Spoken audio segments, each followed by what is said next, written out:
Welcome back to the Football Fitness Federation podcast. This is episode 204, and I'm delighted to be joined today on the podcast by physiotherapist, mentor, Dave O'Sullivan. Dave, how are we doing?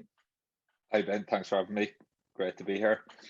Thank you for coming on, mate. I really appreciate you giving up your time, fresh from a nice trip away. So you're saying that you're operating on in top gear at the moment?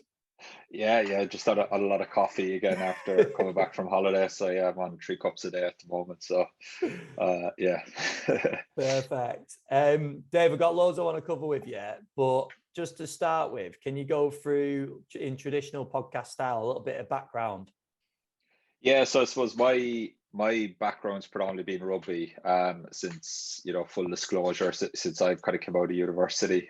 So worked a lot of rugby league with quite a few clubs, to be fair, in full-time and consultancy roles. And then I suppose, the pinnacle of that was working with England Rugby League at the 2017 World Cup.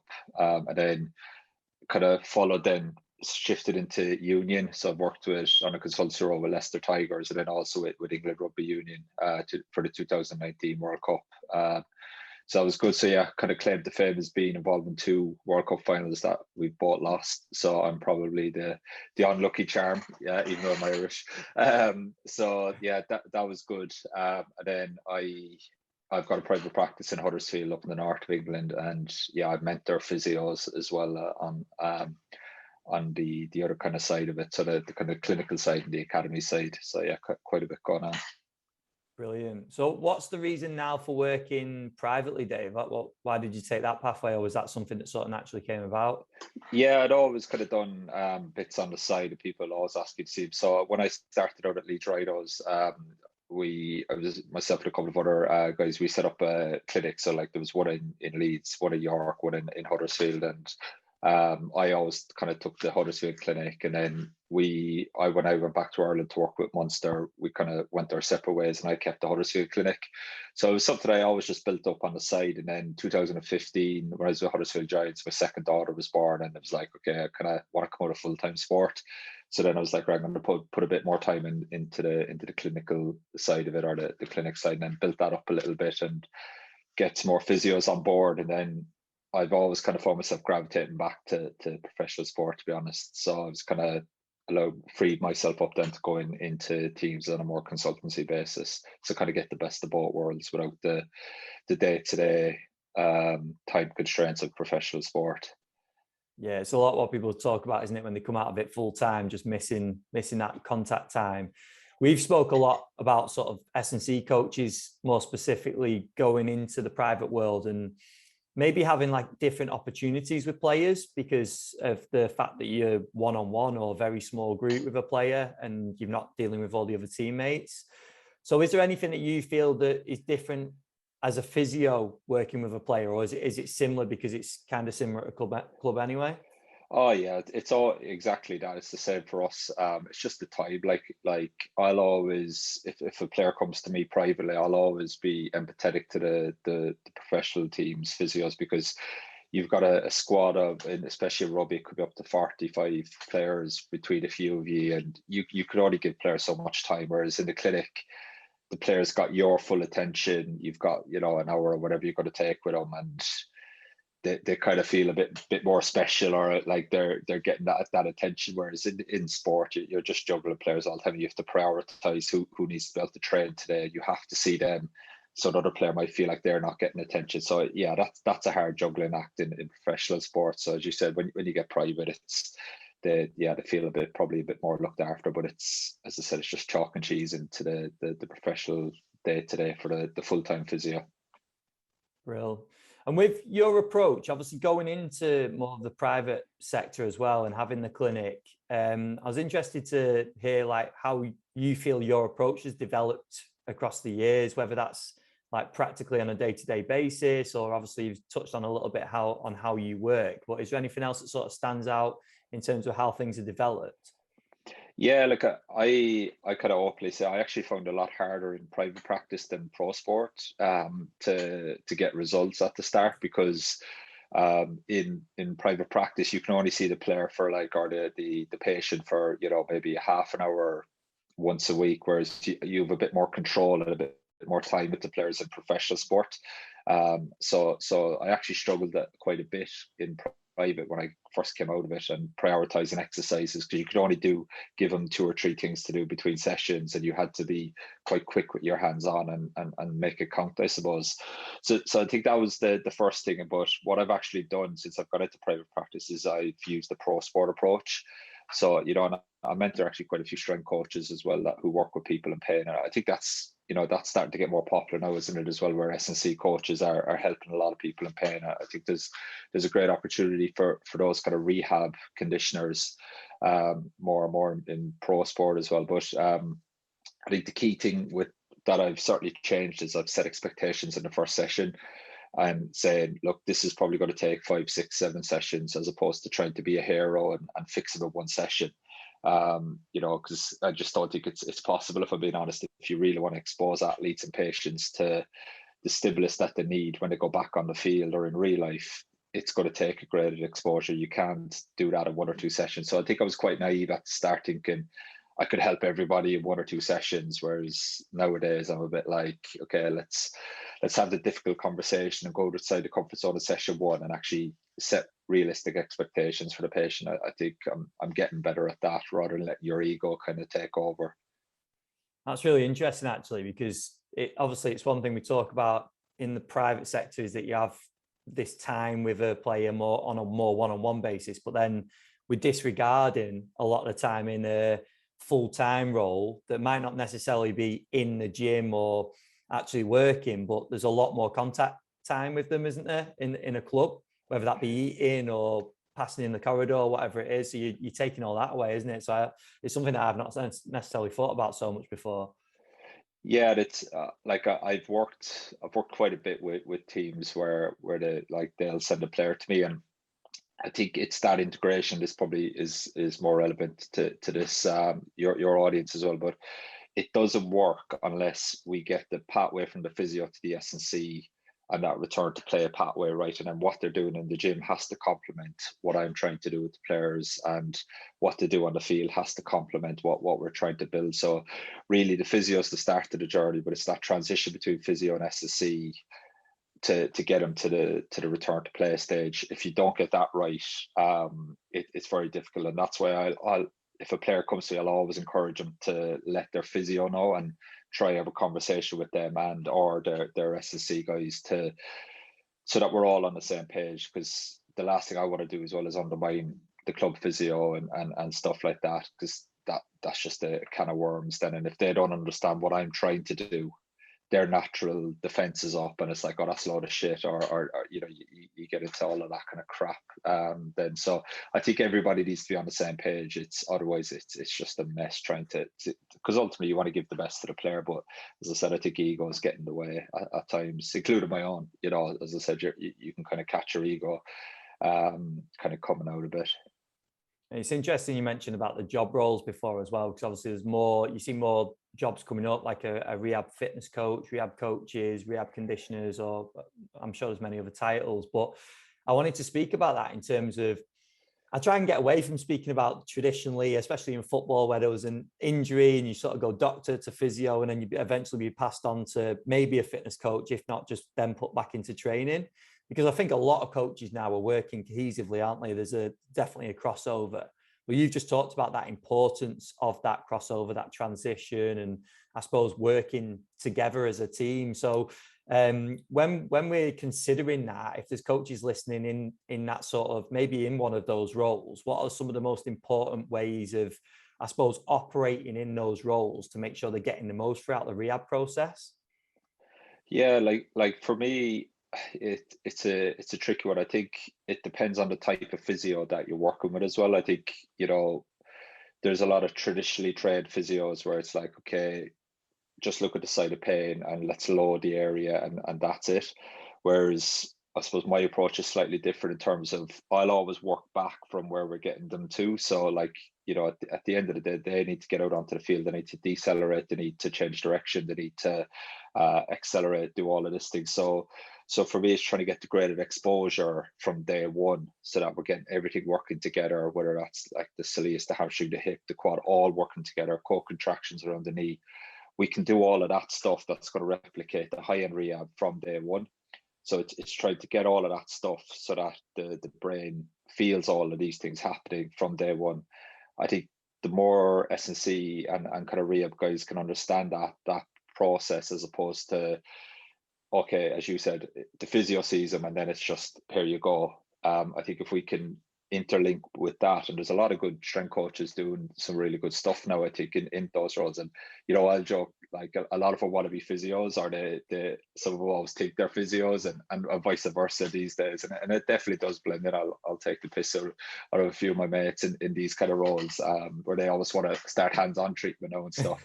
And I think, I'll say that joking, but I think we could almost go too far that way as well, where it's all corrective exercises and stuff. And because the athlete, all we need is we want them to be able to tolerate load first and foremost. And I think when pain's involved, the brain's very good at stopping areas from taking load. So that's where I think we need to get that load tolerance first, then build some strength on top of that, and then make them robust and resilient. Because I think you can spend too long just on the corrective exercise bit as well, where you actually don't get any kind of low tolerance or strength into them as well. So it's just getting the balance. It's a bit like Goldilocks, isn't it? You don't want too much, too little. You just want to get that balance for the athlete, and it's always about moving on to the next decade of great exposure as quick as possible. We in sport especially, we have to be aggressive. We can't hang around, and it's trying to get the right stimulus at the right time, and that's essentially, I suppose, the art of it then, where experience comes in, and making a few mistakes and learning from them, really, which, as I said, I've certainly made a lot of mistakes over the years, and probably continue to do so. I'd like to think I make less these days due to the structure that I have, but yeah, it's inevitable, really, I think, when you're pushing athletes. Obviously, with that process as well, there's going to be different people involved in different job roles. Is there a point you think that there could be too many people? So if you're thinking about like maybe a physio, possibly doctor, then an S&C rehab, or whatever you want to define that sort of job role, then maybe a technical coach or head coach.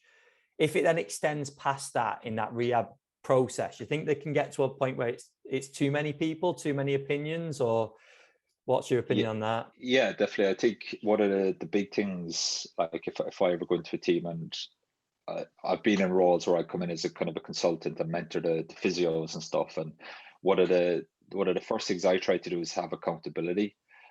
Everyone has accountability for something, because I think when there's a lot of people involved, that gets lost, and it's like, oh, I thought you were doing it or you're doing it, and then it's the player gets kind of lost and he's getting different messages. Whereas the golden rule for me, whether it's the doctor, the physio, the SSC, if we disagree on something, we have a private chat. We don't badmouth each other or contradict each other in front of the player, because I think when you start going down that route and the player loses confidence in, it's not a good position for the player to be in either, to hear that stuff. And so I think in terms of, there needs to be a few people, but one person ultimately needs to be leading that and have accountability for that. And as I said, probably at different time scales that will shift. So obviously acute, the physio is probably going to be more accountable, but then there needs to be a clear handover of, okay, this person's leading it, this person's taking them through the stuff. And at the end of the day, it's just all about getting the player back to where we need them to be, really. So yeah, I do agree with that. I think it's just having that lead, I think, is important, and then everybody's singing off the same hymn sheet to the player, even if we may disagree, we do that in private. So as well as sort of setting out initial intentions, accountability for certain areas, and those private conversations as well away from the player, is there anything else that you'd recommend for coaches to be aware of in that process to make sure we're getting the most out of it? Yeah, I think it's probably understanding the player as well, and the players are very different, and I suppose it's integrating even the coaches staff, where sometimes you might just need, like, if they're having a shit time, it's tipping up the coaches just to have a word with the player and reinforce, oh, I heard you doing well, and stuff like that, just to pick them up, because they go through such a roller coaster of emotions that I think we probably lose sight that they're a person as well, and they're taken out of their environment where they can't train. They know how, their days are very structured, and this is what I do on a daily basis. So then to be injured it's a very different situation. I think we probably take that for granted, whereas a lot of players, especially with their first kind of major injury and stuff like that, I think there's a big psychological component to that we probably have to appreciate as well. And a lot of it for me, like, we're almost shrinks in terms of like we're just building energy, because those days where they're rock bottom and your job is, it's not about, you know, getting an extra 5 kg on the squat rack. Your job for that day is building their energy up again, and they need to leave that gym smiling and happy. And if you do that, you've done a good job that day. It's, you know, and half of our job is that, I think, as opposed to, you know, it's not about push every day. It's reading the player, understanding the player, and I suppose that goes back then to the communication within the departments. Look, he's getting a bit down here. We need to change it up, or to, you know, have a word with someone just to boost him again. How do you find with that message, Dave, with the coaches that you mentor, getting over that importance of sometimes it's not just about the weight on the bar or the progression of the exercise or whatever it is that personal skill, and like you said, just letting them leave the gym with a smile on the face? How do you find that message gets across to maybe younger practitioners that are going through the phase of education and learning all this cool stuff that they want to implement? Yeah, I mean, maybe I'm biased, but I've been quite lucky with the coaches that kind of come on my mentorship. They're very open-minded. They're young. They're hungry to learn. Like, they've got a real thirst for knowledge, and they want to get as much knowledge as they can. And, you know, I was saying this to someone just before this call. Actually, it's knowledge isn't necessarily power. Knowledge is useless unless you've got a way to filter that knowledge and actually implement it. And I think that's very much what I'm about these days. Is, unless I can apply the knowledge to a point, I think it's wasted. You know, or you're certainly waste your time. So I'm massive into structure and systems, and okay, where does this sit within this process, you know, in terms of getting the player back. And I think a lot of for example, with the coaches, the strength coaches, one of the questions we might ask the player is, okay, you know, how do you want to feel when you get back? You know, and get them to actually imagine that again, because the words that they use, that's going to be very important and meaningful for them. So I want to feel springy, I want to feel light, I want to feel sharp. So when they're doing their exercises, then it's trying to get those cues into the gym. I think it's really powerful. So we bring those images in their mind to build confidence. And then on the other hand, it's like, right, what aren't you looking forward to doing, or what are you worried about doing again? And that's where then we've got an opportunity to build a graded exposure to that situation, so that we can, so for example, it might be change of direction for an ACL. So we might start with just a basic transverse plane lunge, where they've one foot caught on the floor and they're just opening up, like the other leg goes to 7 o'clock or 4 o'clock, whatever the leg is. And we can say, okay, well, this is building up into change of direction now. So they can kind of see that they're dipping the toes into the water, so to speak. So we're desensitizing them to these movements along the way. So I think it's the ability to ask the questions at the start. That's going to give you a clear picture then of potentially some roadblocks and stuff. And you know, as I said, I think I remember, like, when I first started out, one of them was like a pretty big ACL, and the one thing that I fucked up on was the guy, he was really good. He was rugby league, really good, like flying, but he couldn't kneel on his knee because it was just so sensitive still. And I was like, fucking hell. So he's ready to train, but he couldn't kneel. And you kneel when you play the ball in rugby league. So I was like, fucking hell. So then I had to take him through graded exposure of that, where we're getting used to kneeling. And, you know, that was one of an example there of it's stuff that you don't think about that actually to you, but actually are really important to them.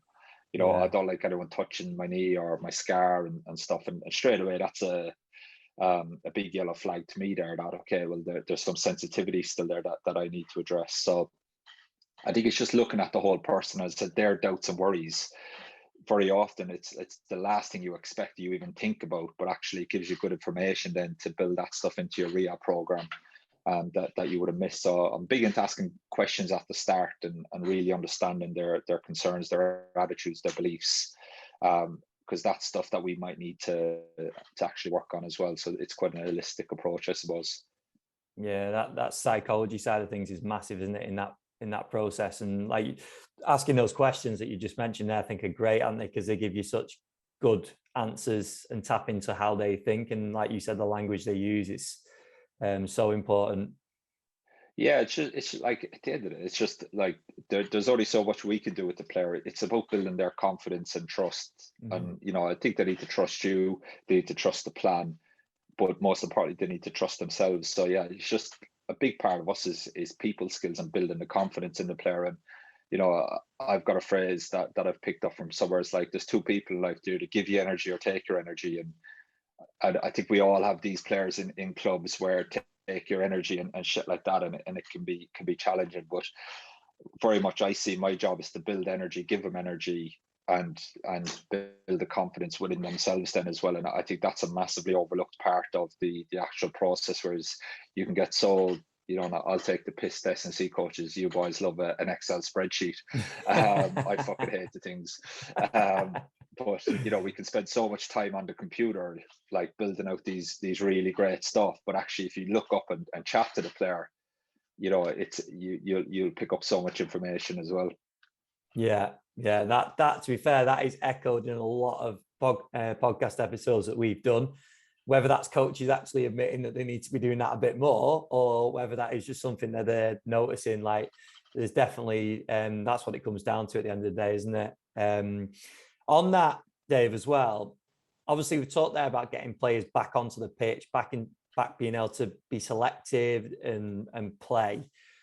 I wanted to ask, what's the difference? Is there a difference even in your approach from getting players to play and getting players to perform, especially these players that are maybe some of the star players in the team that could be real game changers? Is there anything different that we need to be doing with them? Yeah, it's a really good question, and I think there's a phrase that I've kind of taken it on because it just resonates with me. There's a guy, he's actually dead now, a physio called Louis Gifford. I don't know if you've ever heard him, and he kind of coined this phrase in his books, thoughtless, fearless movement. And when he said that in his books, I was like, fuck that, that's what it is. That's what we're getting players back to, where they can move thoughtless, fearless, and without restriction. And that to me is their confidence. Now, I really started to think about that and unpack that. And I reflected on has been players in the past where I've put back, and you look at him in training, you're like, fuck it hell, he's like clinically he's fine, time periods, things are healed or they should be healed, but he's still a little bit lacking that confidence and that thoughtless, fearless movement. And that's kind of where the top down, where they're consciously having to think about things and a bit cautious when they're pushing off and stuff. And so for me, from my point of view, if I'm sending the players back like that, I haven't done a good enough job. And it's bridging that gap from low to high level rehab. I think that's where the confidence is built. And I think that's where a lot of strength coaches come to me as well, is to kind of bridge that gap. So for example, like one of the best ways to do that before they run is they do a lot of hopping, and they build the confidence in the leg. And I'm big into single leg bounds and stuff like that. Because if you can single leg bound, over 20, 30 meters, then you're ready to run, because you can tolerate the load. We know you tolerate the load, the rate of force development, all of these things. You've proved it to me. But I think a big thing that happens during that period is the athlete starts to build confidence again. And it is a little bit like you throw them into a pool and fucking swim, that kind of way, where you have to put them in. Now you have to do it at the right dosage and stuff. Obviously you can't go 0 to 100, but it's putting them into those situations where the first rep or two, what you'll usually see is they're rigid and they're a bit nervous and they're a bit tense, and you'll see facials and stuff, and then they start to relax, and then you'll start to see the smile and they'll relax, and then the confidence is built there. So I think in terms of and I think this is what you're alluding to. I think if we do have players where they're coming back but they're not performing, then there's probably something there in the rehab, that bridging the gap from low to high level rehab, that was probably missed. And that's where, if we expose them to that stuff, and like on a physiological level, what we're trying to get here is that the peripheral tissue can talk to the spinal cord without it having to go to the higher centers. So it's all of like that Bosch type reflexes, preflexes kicking in. That's essentially what we're trying to do there. And that's where, with that rehab and that high end rehab, we want to design rehab exercises that they don't have a chance to get consciously involved in it, where the movements are so chaotic and so fast that the peripheral tissues have to react outside of conscious control. So I think there's ways definitely to get that stimulus into the rehab exercises. But it's just, it's just doing it at the right time. That's always the art of, I think, of our professions, really, where we don't Goldilocks approach again. We don't give them too much, where we overload them and they get a pain response, or there's potential damage, or we don't give them too little, where if there's too little involved, then we're not going to get an adaptation. So it's just trying to get it right with those scenarios. How much at that stage as well would you possibly pull on the technical coach, or maybe obviously in rugby, like more of a positions coach at that point, because they're obviously picking out the strengths, the key attributes of that player, but also maybe the style of that player as well? Yeah, definitely. I'm a massive fan with the contact, like especially with return to contact training with coaches. I obviously know a bit about wrestle and contact, but I always try to get the coaches involved for that technical element, because I think I don't want to be showing them bad habits or developing bad habits with them. Now, in saying that, there's things that they need to do before they're ready for that. And I can definitely look at, okay, what needs to happen and what needs to tolerate load in these positions. But yeah, I think you're dead right. I think the technical coach is coming in as well and creating these scenarios. So like, again, if you've got like a left-footed winger on the left side and he steps off his left heavily, there's ways that we can gradually expose him to doing that even weeks before he's back on the pitch. So as you said, I think it's understanding. It kind of goes back to what we said at the start. It's understanding what's the end goal, and what are the movements that you need to be able to do, want to be able to do, listed them out and going, okay, what actually comes before them, so that we can gradually expose them to those scenarios. And as I said, that's what builds the confidence. You have to do the work to build confidence. I think that's another key thing, is like confidence just doesn't come like that. It comes through repetition and actually doing the work. Yeah, brilliant.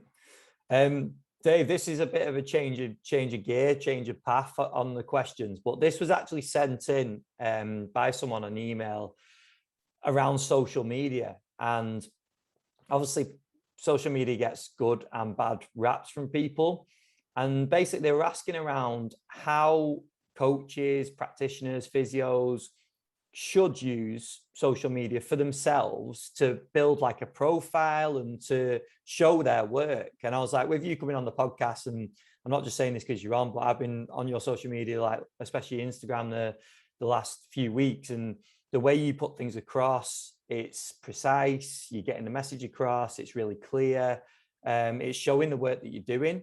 So what would be your advice to people to show their work and do it in a positive way?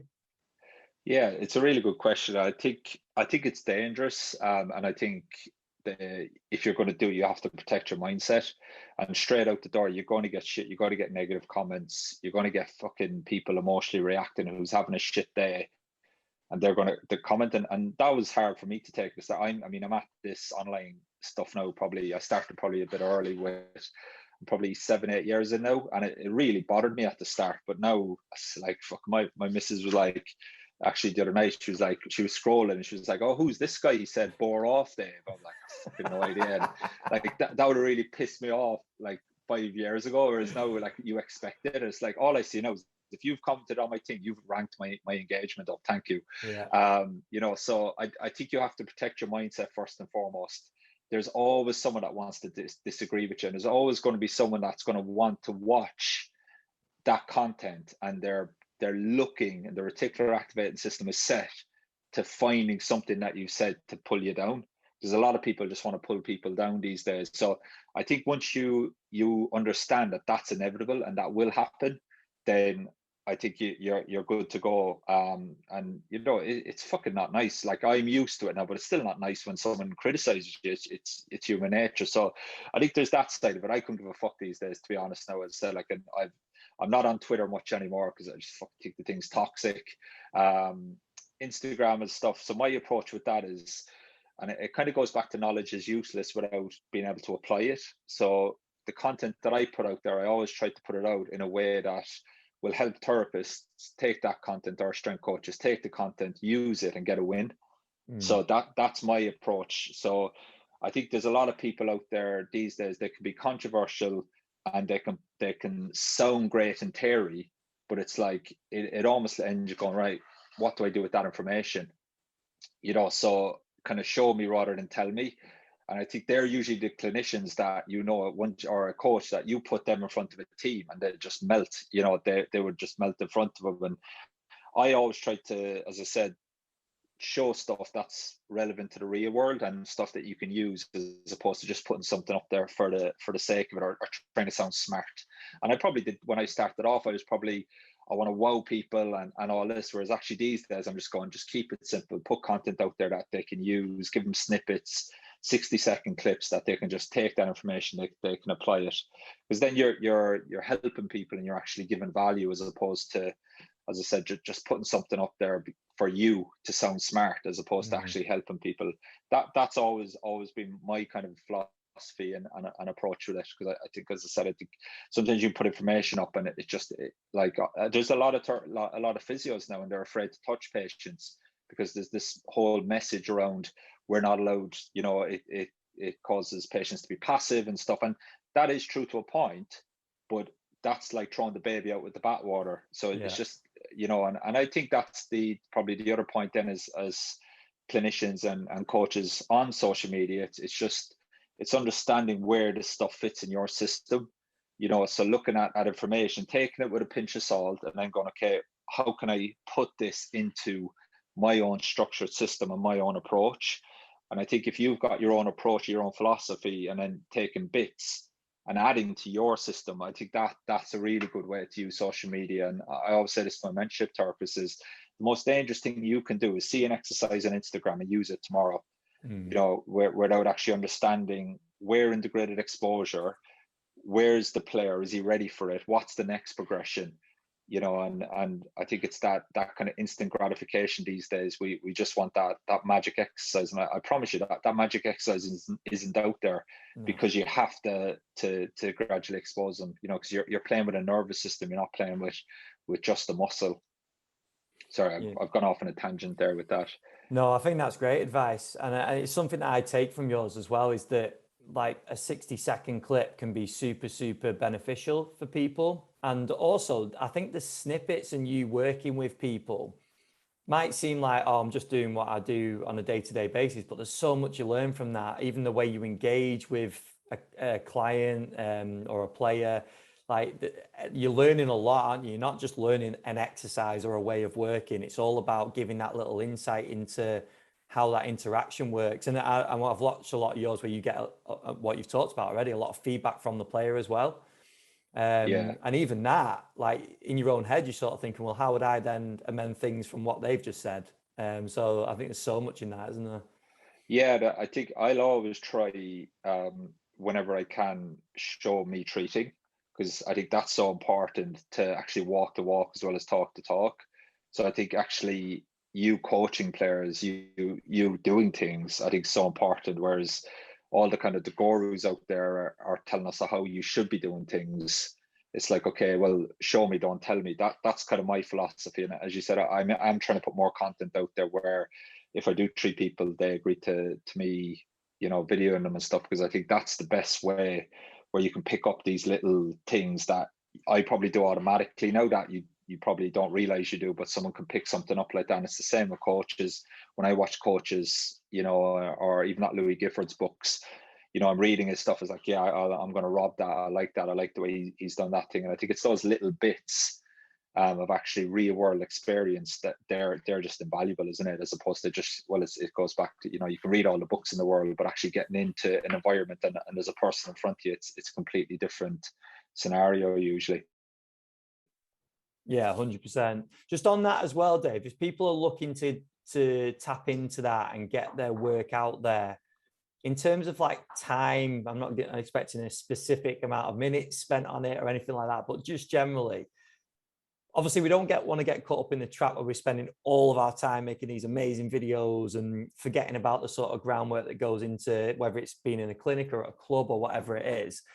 Where do you find the balance with that, or what were your advice beyond that in terms of getting good quality content out there, building a bit of a reputation with it, but not spending too much time on it?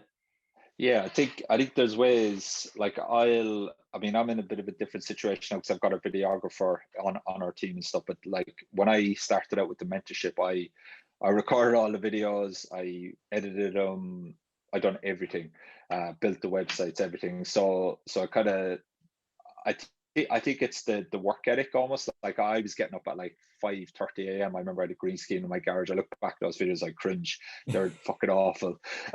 So you kind of have to put in the work a little bit to start. But there's ways like with Fiverr and stuff where you can batch. I like to now batch, like record the content. So I'll do like those 60-second clips. I'll try to do 10 of them, in a row, and then you could send them to a guy in Fiverr for probably $20, and get them clipped, and then batch all your kind of your copy or whatever you're going to write with the video. So I try to do that these days, and I always try to look at, okay, how much is my time worth? So if I can get somebody to, if I can earn 150 quid an hour doing, treating a patient, but I can pay someone $20 or $30 for an hour's work of videography, that'll probably take me 4 hours. Just pay that at the start. That, so it's understanding your worth, and if you can get someone to do it. And I know it's a bit like, fuck, I have to pay this, but actually you're earning more because you're saving yourself time, and time is the most important thing. So I'm kind of big on that as well, of what's ways I can save my time, and if I can get someone else to do it for cheaper, then I'll probably take that option these days. Yeah, that's brilliant advice. Dave, we'll move on to the quick fire questions that we always finish the podcast with. First one being, who have been some of the biggest influences on your career so far? Yeah, there's a guy called Myron Jones. He's Melbourne Storm's rugby league physio. So he was kind of my first mentor in rugby league. And then there was another guy, Martin Higgins from Bradford Bulls. And they were the two guys I went into business with. So they set me off on the right road in the early days. And yeah, they definitely stared me down a path, like of, hands-on, get strong, all of this stuff, which has stood me in good stead to kind of build on. Then I think that physio, Louis Gifford, he was, after taking a lot of different courses, I think he was a big influence on me, and kind of understanding the person in front of me, and the graded exposure approach that really kind of kicked me on. Franz Bosch would have been another one. I've flown over to him and spent a day or two with him and shown him my work and got him to critique it. I like his stuff. I think it's too far high level for a lot of people, and I very much see my stuff as grading them to get ready for that stuff. I think a lot of people kind of go into a lot of those exercises too quickly, but certainly he fits my biases with that. Then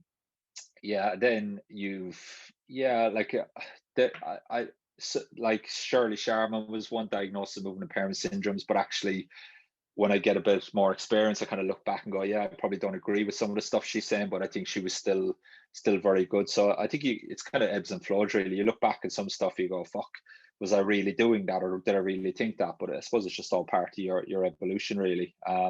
So somebody, those guys will probably be the biggest influences on me, I think. Brilliant. And what would you say your biggest strength is as a physio practitioner? Good question. I think I probably fill players with confidence, I think, is probably one of the things. I think my ability to read the player. But I think a lot of the confidence probably comes that I can make changes quickly, so I can make them feel better. So if I use hands-on, or if I use a rehab exercise, I want them to feel the difference quite quickly. So I think that contributes to having confidence in me, as opposed to just going through the motions, and that probably comes back to the structure, really. So I think that's probably one of my strengths. I've got a lot of weaknesses, but that's probably one of the strengths, I think, is I can make changes quickly, but then get them feeling better, I think, so then they start to trust you and the process. Brilliant. And to give advice to a younger Dave, stepping back a few years in your career, what would the main bit of advice be that you pick out? Yeah, I think I alluded to it at the start. Is like, drop your fucking ego, you idiot. That's me talking to myself. Is that like, try to fix people in 1 or 2 sessions and thinking you know it all. And like, as I said, I still make mistakes today. I still fuck up. And anyone who says they don't is fucking lying, because when you're in this environment, you're pushing players and pushing them.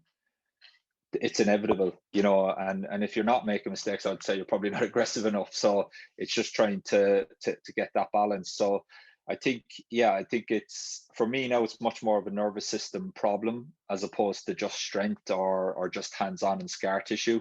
I think that's the one thing I'd like to think I've matured over the years. It's that, and then I think I've learned an appreciation of the right stimulus at the right time, as opposed to just kind of giving exercises out. So it's kind of your you know, see an exercise on YouTube, use it, actually step back, think about where does that fit in the pathway. They're probably the biggest things I would have liked to have learned earlier. Brilliant. And then just finally, mate, obviously you mentioned about going over seeing Franz Bosch, and I'm sure there's a lot of learning opportunities in terms of the mentorship as well that you do. But your approach to CPD, continued learning, like how do you go about that? Yeah, so yeah, kind of one of my biggest frustrations was like chasing this magic bullet. I think it was about 2015, and that's when I kind of said, I stepped back and said, you know, what are the skills I need to be, you know, world class physio? I want to be the best physio in the world. You know, that's my goal. I don't think I'm there yet, but that's what I'm striving for. In kind of your sport private practice setting. So it's like, right, what skills do I need? So like I've got 8 pillars that I've broken it down to, like subjective assessment, objective communication, rehab planning, hands-on, low-level rehab, high-level rehab, S&C. So they're the 8 pillars for me that I need to be world class at. So what I do is I look at, okay, where's my weak links now? And then I focus on trying to fill those weak links, so to speak. So I think it changes as you evolve. So like, yeah, my hands-on now is all right. I've got confidence in my hands-on. My low-level rehabs, I spent a lot of time with that over the last 2-3 years, more focused on coordinative stuff, taking Bosch's principles, going, okay, how does that fit? Low-level rehab and stuff like that. I'm kind of probably more subjective assessment now, and actually the psychology and the more chronic pain, persistent pain patients, where it's not so much hands-on or rehab. It's more about, you know, influencing that person. So that's kind of where I'm at the moment with my head. So I think it'll always evolve. But I think if you can go, right, list out the skills you need and the pillars, you come up with your own pillars, and then you'll quite quickly see the gaps and then try fill those gaps. Because, you know, the easiest thing for me in the world is going another hands-on kind of course where it's just sexy and it's like it's instant gratification, whereas it's the stuff that you have to delay gratification at. That long term you're going to get the results. So that's kind of how I look at it myself. I think that's great advice. I've not heard too many people talk about that before, but it makes complete sense. And also, I suppose we get attracted to things that we just like doing rather than things necessarily that we need to work on as well, don't we? 100%. It's the things that you're going to gravitate to, the things you're comfortable with, and like that bit of discomfort, you don't want to do it, but that probably means you need to do it, you know, because we just don't want to go outside our comfort zones, as you said. So it's yeah, you've nailed it there exactly. We gravitate to the things we want to do rather than things we need to do. Dave, this is brilliant, mate. Thank you very much for coming on. Just before I let you go, will you just give the places for people to go and check out your work, whether that's socials or whatever? Yeah, I'm really shocking at this. I think my Instagram handle is Dave O'Sullivan Physio. I think that's it. And then the website's the gotophysio.com. So, you know, we've got a lot of blogs and stuff there as well for strength coaches that you'll probably be able to pick up. You know, a lot of I talk a lot about foot pressures with deadlifts and RDLs and stuff like that. So there's quite a few resources there. And yeah, I think even the Instagram, there's a lot of rehab exercises I put out there that you'll probably be able to use as well. So, and then, yeah, my email is dave@thegotophysio.com. So if anyone wants to contact me, happy to chat. Brilliant. Dave, you're top man. Thank you very much for doing that. I really appreciate your Cheers. time. Pleasure. Thanks, Ben.